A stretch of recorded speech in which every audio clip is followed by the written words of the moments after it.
Sorry, what were you saying to me just then? Nitnem itself is very important. Unfortunately, or fortunately, we don't have any hard and fast rules on how much Nitnem there should be. Mm. Nitnem, what does it mean? Nitnem means what you do on a daily basis, your daily prayers. Right. Um, there was a time when, and also according to the Rahat Muryada, you must do at least 3 banis in the morning. Mm. Japji Sahib, Jap Sahib, Swaye. And then in the evening you do Ardaas and Kirtan Soila, which is good. Mm. What is it for? It is a form of keeping in touch. Yeah. I think you've referred to it before as your battery recharge. Your battery recharge, right? But what I'm trying to say is that if it just remains that all your life, have you really learned anything? You should start off the Nitnem, and there comes a point where you start doing your research on it. And these days, it's available to you. Research is available to you, and that is the reason why Shabd is Guru. Maybe Shabd is Guru might not have been that well understood 300 years ago, 200 years ago, 100 years ago. But surely one can understand it today because Shabd is Guru means you are your own Guru, and all literature, all the information is available to you on internet, for example. And so that you also understand that a Sikh must stand on his or her own 2 feet. You cannot rely on somebody else. Listen to all the Brahm Gyanis you can listen to, right? But at the end of the day, you are the master of your own destiny. We have the law of karma and all that, which we only adhere to in a very practical way. We are not tied down by them. If you are tied down to the law of karma, then you'll say, oh, everything is in the hands of karma. It's whatever is written on my forehead, I can't erase it.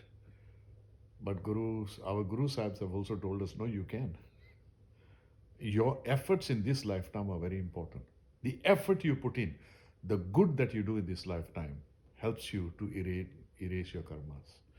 If you look at Hindu philosophy, oh no, the law of karma, it can come and bite you in the ass after 12 generations. Mm. Sikhi says, no, don't worry about all that.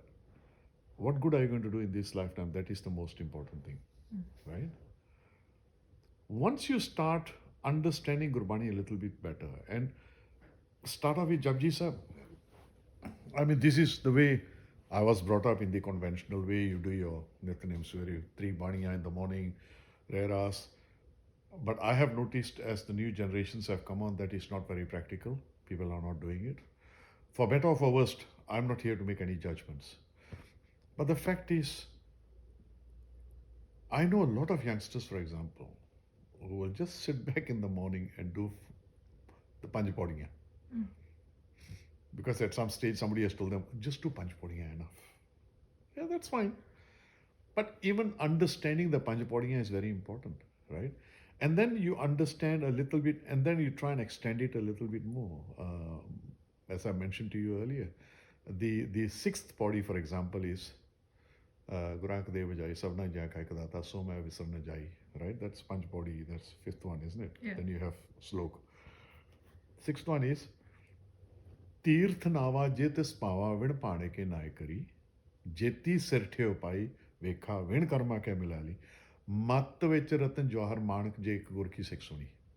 I will not explain the whole lines, but the thing that stands out there is Mat Vech Ratan Jawahar Manak Je Ek Gurki Seksuni. In your own intellect, those jewels, those rubies of wisdom are there. Right? But they will only be mobilized Je Ek Gurki Seksuni. If you listen to the Guru. Mm. If you listen to the Guru, those wisdom within yourself will be awakened, right? Which makes you a better person. So it shows very clearly that at the end of the day, you are your best guru, because the day you want to learn something, you will. You can take a horse to water and that's the concept. That's the same thing with Sikhi. ਮਤ ਵਿੱਚ ਰਤਨ ਜਵਾਹਰ ਮਾਣਕ ਜੇ ਇੱਕ ਗੁਰ ਕੀ ਸਿੱਖ ਸੁਣੀ ਗੁਰਾਕ ਦੇ ਬਜਾਈ ਸਭਨਾ ਜਿਹਾ ਕਾ ਇੱਕ ਦਾਤਾ ਸੋ ਮੈਂ ਵਿਸਰਨ ਜਾਈ. This is where there are these pearls of wisdom which are scattered throughout Japji Sahib. And just to understand Japji Sahib like that, I think is already a lifetime's work. Forget the rest of the 1430 whatever pages. Just study Japji Sahib. And that does not mean just sit down with a translation, look at it and I have done it. No, there's no such thing as I have done it. That study goes on for the rest of your life. But to make a conscious effort, let me try and understand this each body at a time. The very next one, for example, which means a great deal to me. Je jog chare aar ਜਾਂ ਹੋਰ ਦਸੂਣੀ ਹੋਏ ਨਵਾਂ ਖੰਡਾਂ ਵਿੱਚ ਜਾਣੀਏ ਨਾਲ ਚੱਲੇ ਸਭ ਕੋਈ ਚੰਗਾ ਨਾ ਔਰ ਖਾਏ ਕੇ ਜਸ ਕੀਰਤ ਜਗ ਲੇ ਜੇ ਤਿਸ ਨਦਰ ਨਾ ਆਵੀ ਤਾਂ ਬਾਤ ਨਾ ਪੁੱਛੇ ਕੇ. I won't go any further than that. Because basically this talks of ego. You can be the most famous person, not only on this world, but other worlds as well. You could have millions of people as your followers, singing your praises. But if he does not shower you with his grace, all that stands for nothing. His nadar is the most important thing. And his nadar comes by you doing the right thing as a human being. Nadar? Nadar, his grace. The day he showers you with his grace, that is the day you have attained something. Otherwise, all the fame, all the power, all the money in the world means nothing. You can have millions of followers, means nothing until he showers his grace upon you. Like this morning when you were doing your Ardaas. Very nicely. Sri Bhagwati ji Sahai, Varsi Poti, and you're driving along. Varsi Poti ki Padshahi Dasmi. Your mind is elsewhere. And I stopped you straight away and said, Tan Tan Guru Nanak Sahib Maharaj. Tan Tan Guru Angad Dev Ji Maharaj. Tan Tan Guru Amardas Ji Maharaj. Suddenly I could see you thinking. Because we do the Ardaas by rote. Your mind is elsewhere. Don't do the conventional Ardaas. Once in a while, I do it all the time now. Forget the conventional Ardaas. Just invoke those wonderful spirits of all the Guru Sahibs around you, because they are the ones who are your background, your foundations. Those are your foundations. You bring up each name, and each name conjures a certain personality in front of you. You get this sense of belonging. And that is what this life is for me. Those gurus are the ones who have given me all that I have. And it's through them that I have a direct link with the source of all reality, whatever name you want to give that. That's one aspect. And then from the other side of Japji Sahib, you come backwards. Because all you do is slow, Pavan Guru Padi Pita. Come back a little bit. I tell you where to start from. Sachakhand vase nirankar. Gar kar vikhe nadar nihal. Sachakhand, the realm of truth, the true name. We have names. Vaheguru is also a name. Vaheguru is a password. But you want to get to that elusive word which Guru Nanak used, Naam. What is Naam? And there, Guru Nanak, in human language, tries to explain it. But again, you got to move beyond that human language. Such a kind of a Niranकार, that realm of truth. He doesn't give names, he says Nirankar. Nirankar means the formless one. That's not a name. It's just the formless one, the one without a form. Right? You can sit down for the rest of your life and say Tandrankar, Tandrankar, Tandrankar if you like. The formless one, the formless one, the formless one. But then when you widen your horizons, right? And the five planes of existence, which I explained in Japji Sahib towards the end, Taram Khand, Gyan Khand, Saram Khand, Karam Khand, Sach Khand. They are five realms. They are not linear or anything like that. You have to dabble in all of them to come to. Karma Khand means to the realm of action, where you all the knowledge that you have, you put it into action. But the ultimate one is Sachkhand. Sachkhand was Sendrankar, Kar Kar Vekhe Nadar Nihal. In that realm, he exists, and he has done all this creation, and he enjoys his creation. Kar Kar Vekhe Nadar Nihal. Tithe Khand Mandal Varmand. I mean, it's beyond again the limitations of your intellect. You have to move into that particular realm, which is just called the realm of the truth. What it is, it's beyond our understanding. But to actually then finish off Japji Sahib from there, learn it from there, learn by heart it from there. Sachkhand was Endrankar, Kar Kar Vekhe Nadar Nihal, Tithe Khand Mandal Varmand, Jeko Kathe Tantanant, Tithe Lo Lo Kar, Jev Jev Hukum Tev Tev Kar, Vekhe Vekse Kar Vichar, Nan Kathna Karda Sar, Jat Pahara. It is so intense there that to just try to explain it, even the mind boggles. Because this is what meditation is. You step into that realm and then you let your mind go. Let that Akashic records, the cosmic library just take over, and you move into a realm which is beyond the limitations of your intellect. That is the kind of unlimitedness which Japji Sahib itself can invoke in you if you can approach Japji Sahib in that particular fashion, in a sort of experiential fashion. But to be able to get there, first you must know the Japji Sahib by rote. You must know it first, and then you start questioning yourself as day by day. And again, Sikhi, like all spiritual endeavors, they go on forever. They are for life. That's why we are Sikhs. It's not something that say, okay, I'm going to spend the next month now and I'm going to completely understand Japji Sahib. Forget it, you never will. Because the only one who really understood Japji Sahib was Guru Nanak himself or the Gurus. You can only dabble in it, just revel in it. Just dive in there and pick out each moti, each precious stone, and savor that precious stone.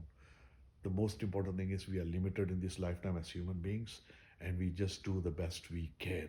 But meditation is the one venue through which you can reach beyond. And meditation is the realm of the man, your feelings, not your thoughts. That's why I made that statement. Become the observer behind the thinker. Thoughts will not get you anywhere. You have to move beyond your thought process, move into the process of feeling, experiencing. That is what meditation is. And this pandemic gives you the opportunity of moving into that region as often as you can. Sit back, yes, go about doing your work and all that. And there's no such thing, oh, no, I can only do this at 3 o'clock in the morning, after taking a cold shower. No. Yes, discipline is important. But this thought process can go on at any time of the day or night.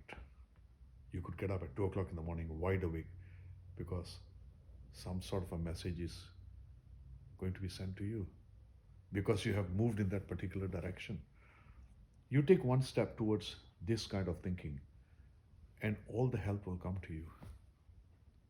Charan Sharan Gur Ek Penda Jai Chal, Satgur Kot Penda Agge Hue Let Hai, Bhai Gurdas.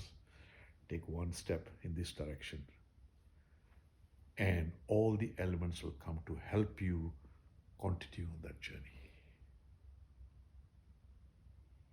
Sounds like this would be a great opportunity. Can you imagine, like, we do a, what is it, 32 Bangtia, right? No, they're 30. They're 40. 38, 40. Yeah, so if we did 40 and we just every day just do one and just Well, yeah. just take out the essence of each Yes. one Yes. in a 5 minute, Yeah. just do that. That's right. I reckon that would be really beneficial. That I think, yes, that's not a bad idea. And I reckon can that'd do be that. beneficial to like my kids and the Yes. next generations as well. Yes. Just so that stuff's not lost. But Yeah. if you just Yeah, but simplify it. yeah, but first I'll have to understand it myself. Yeah, but that's part of I the just- journey. I just revel in it. I pick up one pagdi at a time and say, holy crap, is that what it means? Yeah, and that in itself is just so beautiful to see you Yeah. just be so inspired and so excited. That's right. That's right. You see, we have a tendency of treating things in a linear way. It's not. It's normal for you to say, Dad, why don't we take the 36 stanzas and do one stanza at? We are linear. Yeah, yeah. But you don't But have to I do am it trying in to order. say Yeah, is, you go the other hey, way. go for it. Just like the Guru Sahibs did not put the Guru Granth Sahib in a topical fashion. They are not chapters. What are the chapters? Rags. Indication to you. Don't think there's a start and a finish. No, just keep jumping in. Just keep jumping in and getting. Yeah, I guess that's kind of the that- point, isn't it? That's the whole point. That spontaneity, that experientialism is what Sikhi is all about. Yeah. Okay, for educational purposes, you take one stanza at a time. But from a self perspective, I don't think that's the way it works. I could pick out a shabad which suddenly hits me, and then I do my own interpretation around, because my life has been one of a composer of Gurbani Kirtan. So the composition must be in tune with the spirit of the shabad. So that's the way I look at things. So for me, it's not linear. It's not that. I mean, there are people who have said, Paisa, why don't you do the, wow, if the whole Guru Granth Sahib can be sung in rags, how fantastic it will be. Gosh, that's a hard task. Why would I want to do it anyway? I don't know what that will achieve. But to be able to dive in, pick something up and say, hey, I found this beautiful, beautiful pearl, such a huge pearl, and then present it to others. Look at that, see how beautiful it is. Why go for that? I can't pick up all the pearls in the ocean. I don't have that ability, nor the inclination. But once in a while, to find a pearl, wow, that's fantastic. If I got all the pearls in the ocean, it will become boring. Yeah. I want that individual pearl once in a while to be able to savor it and then pass. Hey, look at this, isn't it beautiful? And then pass it on. And then pass it on. That's been my life. I could have done more with it, but there are no regrets. I still keep finding those pearls. So I want to keep finding those pearls till the end of my time, because to me that's what this life is all about. Thank you.